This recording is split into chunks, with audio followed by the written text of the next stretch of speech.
దర్శకధీరుడు జక్కన్న రాజమౌళికి senior hero Rajasekhar shock ఇచ్చాడు. Cinema title విషయంలో జక్కన్న ఊహించిన టైటిల్ పై రాజశేఖర్ సినిమా తీసేస్తున్నాడు. రాజమౌళి ప్రతిష్టాత్మకంగా తెరకెక్కించిన బాహుబలి సినిమాను గత ఏడాది విడుదల చేసిన అనంతరం జక్కన్న తదుపరి సినిమాలపై రకరకాల వార్తలు వినిపించాయి. అందులో ప్రధానంగా వినిపించిన సినిమా పేరు గరుడ. అప్పట్లో చాలా వార్తలు రాజమౌళి గరుడ అనే సినిమా కథతో ఓ విజువల్ వండర్ తీయడానికి జక్కన్న సన్నాహాలు చేస్తున్నట్లు సోషల్ మీడియాలో వార్తలు వచ్చాయి. కేవలం ఈ సినిమా ట్రైలర్ కోసమే 25 కోట్లు ఖర్చు చేస్తారని టాక్ వినిపించింది. ఈ సినిమాలో కొందరు సౌత్ ఇండియన్ స్టార్ హీరోలు సైతం చాలా మంది నటిస్తారని ప్రచారం సాగింది. రాజమౌళి కూడా గరుడ అనే పేరు డైరెక్ట్ గా చెప్పకుండా బాహుబలి తరహా ఓ భారీ సినిమా రూపొందిస్తారని, మరో బాహుబలి తరహా సినిమా కొనసాగుతుందని స్పష్టం చేశారు.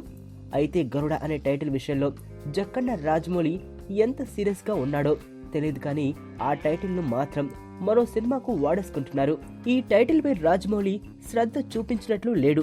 ఇక ఈ టైటిల్ రాజమౌళికి దూరమైనట్లేనని చెప్పాలి. తాజా సమాచారం ప్రకారం సీనియర్ హీరో రాజశేఖర్ గరుడ టైటిల్ ను వాడేసుకున్నట్లు తెలుస్తుంది. దర్శకుడు ప్రవీణ్ సత్తార్ ఆధ్వర్యంలో రాజశేఖర్ హీరోగా ఓ పోలీస్ స్టోరీ తెరకెక్కిస్తున్నారట. ఈ చిత్రానికి గరుడ వేగ అనే టైటిల్ ఫిక్స్ చేసినట్లు టాక్ వినిపిస్తోంది. ఈ టైటిల్ రిజిస్టర్ చేయించి పనులు చకచకా జరిగిపోతున్నాయట. మరి ఈ సంగతి జక్కన్న బృందానికి తెలిసిందో లేదో తెలియదు కానీ జక్కన్న గరుడ టైటిల్ విషయంలో సీరియస్ గా ఉన్నాడా లేదా అనేది కూడా తెలియాల్సి ఉంది. ఇప్పటికే తమిళంలో విక్రమ్ హీరోగా గరుడ అనే టైటిల్ తో ఓ సినిమా ప్రకటించేశారు. అయితే ఏవో కొన్ని కారణాల వల్ల ఆ సినిమా ఆగిపోయింది. ఇప్పుడు హీరో రాజశేఖర్ గరుడ టైటిల్ మీద దృష్టి పెట్టాడు. సో రాజమౌళి సినిమాకు వేరే టైటిల్ ఫిక్స్ చేస్తారని అనుకోవాలి. నీ స్నేహితుడు ఎవరో తెలిస్తే నీ క్యారెక్టర్ తెలుస్తుంది. నీ శత్రువు ఎవరో తెలిస్తే నీ కెపాసిటీ తెలుస్తుంది.